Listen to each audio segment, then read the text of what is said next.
Shalom, selamat siang Bapak Ibu yang kasih Tuhan.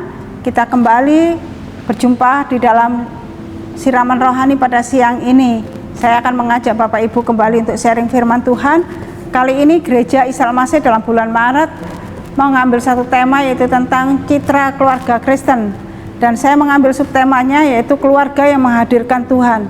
Jim Dobson melalui hasil surveinya yang dilakukan terhadap pasangan suami istri, ada kurang lebih 600 orang yang disurvei, memberikan satu pendapat yang luar biasa. Akhirnya Jim Dobson menyimpulkan dari 600 orang yang disurvei ini, Bapak Ibu yang kasih Tuhan, dia menyimpulkan bahwa salah satu rahasia untuk menjaga kekokohan keluarga Kristen yang berhasil dan tetap utuh sampai usia lanjut, yaitu ternyata keluarga tersebut berpusat kepada Kristus Yesus, berpusat di dalam Kristus Yesus, di mana rumah tangganya itu selalu menghadirkan Kristus ada di dalam rumah tangganya.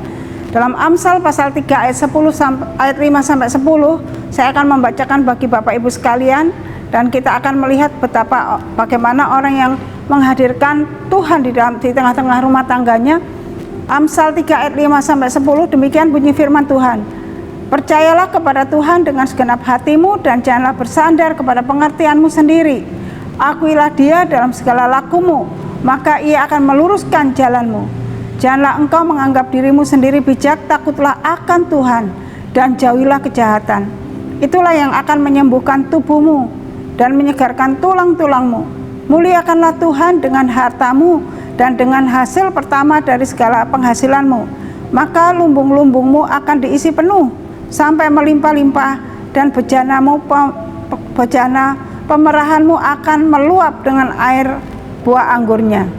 Nah, kita akan belajar memahami lebih lagi tentang arti pentingnya kehadiran Tuhan sebagai pusat di tengah-tengah keluarga kita. Bapak Ibu yang kasih Tuhan, di sini kita dapat melihat bagaimana keluarga yang berhasil, rumah tangganya kokoh dan tidak mengalami kekacauan, tidak mengalami perpecahan. Di sini ternyata rahasianya menghadirkan Kristus di dalam rumah tangga itu, menghadirkan Tuhan di dalam rumah tangga itu.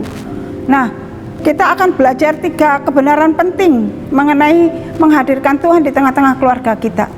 Yang pertama, yaitu Bapak Ibu yang kasih Tuhan, hal yang pertama, hidup bergantung kepada Tuhan.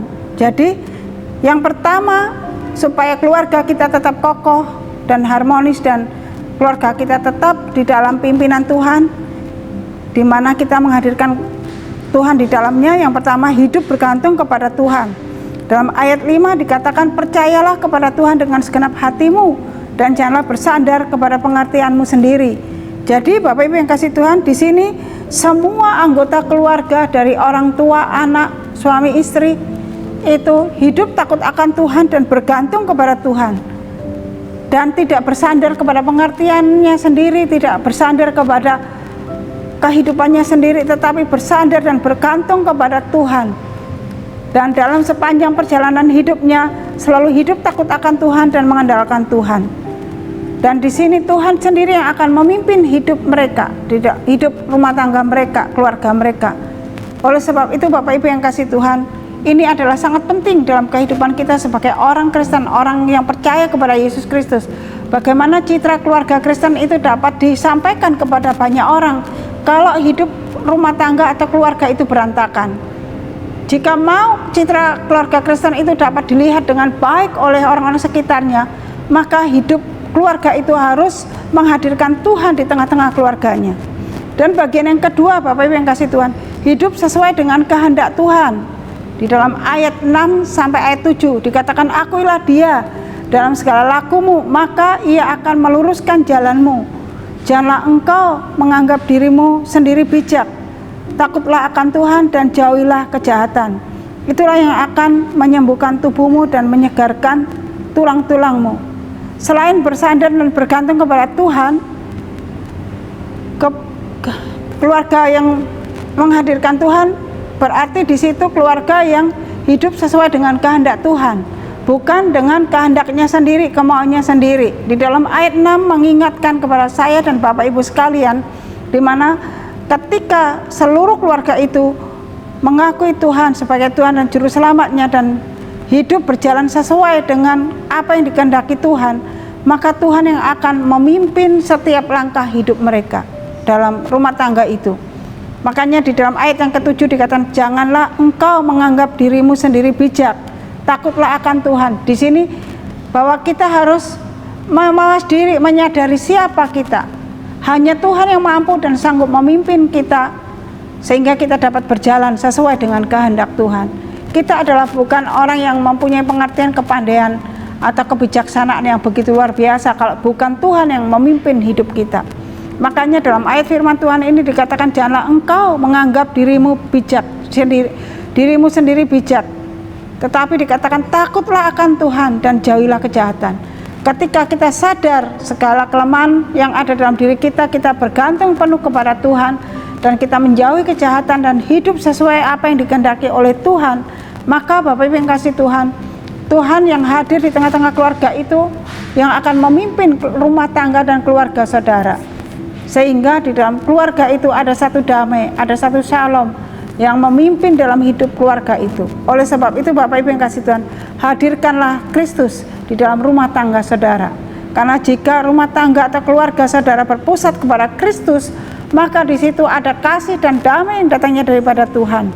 Maka kita dapat hidup bergantung sepenuhnya kepada Tuhan, dan kita bisa hidup sesuai dengan kehendak Tuhan, bukan kehendak kita sendiri, kemauan kita sendiri. Dan bagian yang terakhir, bagian yang ketiga adalah hidup melayani Tuhan. Bapak Ibu yang kasih Tuhan, banyak orang yang seringkali lupa, tidak mau melayani Tuhan ketika semuanya di rumah tangganya, di keluarganya itu semuanya beres, tidak ada masalah, tidak ada persoalan, maka dia lupa untuk menyenangkan hati Tuhan, melayani Tuhan. Makanya di dalam bagian yang ketiga dikatakan hidup melayani Tuhan. Orang yang keluarganya menghadirkan Tuhan dan berpusat kepada Kristus, maka Bapak Ibu yang kasih Tuhan, seluruh keluarga itu mempunyai hati yang senantiasa rindu untuk menyenangkan hati Tuhan dan mau melayani Tuhan.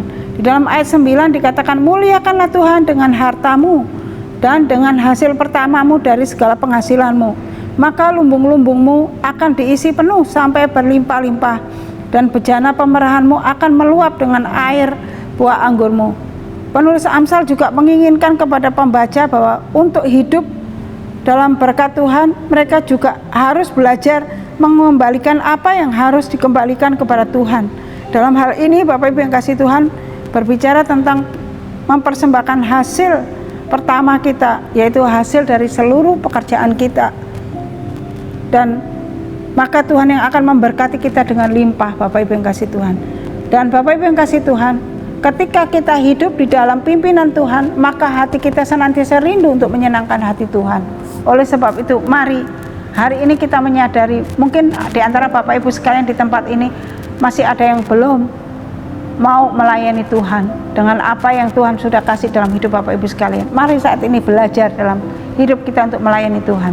Jadi Bapak Ibu yang kasih Tuhan, kalau keluarga atau rumah tangga saudara ingin berhasil dan langgeng di dalam hubungan keluarga itu, hadirkan Kristus di dalam kehidupan keluarga Anda, dan biarlah rumah tangga Anda berpusat kepada Kristus, dan hidup saudara hanya bergantung kepada Tuhan, hidup sesuai dengan kehendak Tuhan, dan mau melayani Tuhan, dan tidak berpusat kepada diri sendiri tetapi hanya berpusat kepada Tuhan. Maka engkau akan melihat hasilnya, Pak. Tuhan akan memimpin rumah tanggamu, memberkati rumah tanggamu. Dan bila firman Tuhan yang singkat ini boleh meneguhkan, menguatkan saudara sekalian, kita sebagai anak-anak Tuhan harus kita mencerminkan citra keluarga Kristen yang dapat menjadi berkat dan teladan bagi banyak orang, sehingga nama Tuhan boleh dipermuliakan melalui keluarga saudara, melalui rumah tangga saudara. Amin. Mari kita bersama-sama berdoa.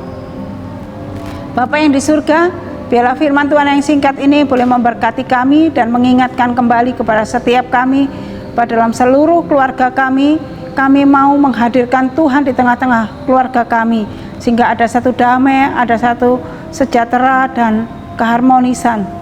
Oleh sebab itu, biarlah Tuhan firman Tuhan ini Engkau teguhkan kepada setiap kami, dan kami boleh melakukannya sesuai dengan kehendak dan rencana Tuhan. Terima kasih Bapa yang baik, kami mengucap syukur, dan kami pertaruhkan Tuhan setiap kebenaran firman Tuhan ini ke dalam tangan kuasa-Mu. Engkau berkati Bapak Ibu saudara kami sekalian yang mendengarkan firman Tuhan ini, Engkau mengerti pergumulan dan keberadaan keluarga-keluarga mereka, tetapi kami percaya kasih Kristus akan melawat mereka, memulihkan segala permasalahan dan pergumulan mereka untuk memperoleh kelegaan yang daripada Tuhan. Terima kasih Tuhan, semua kami pertaruhkan ke dalam tangan kuasa-Mu. Terpujilah Engkau Bapa, dalam nama Yesus kami berdoa, amin.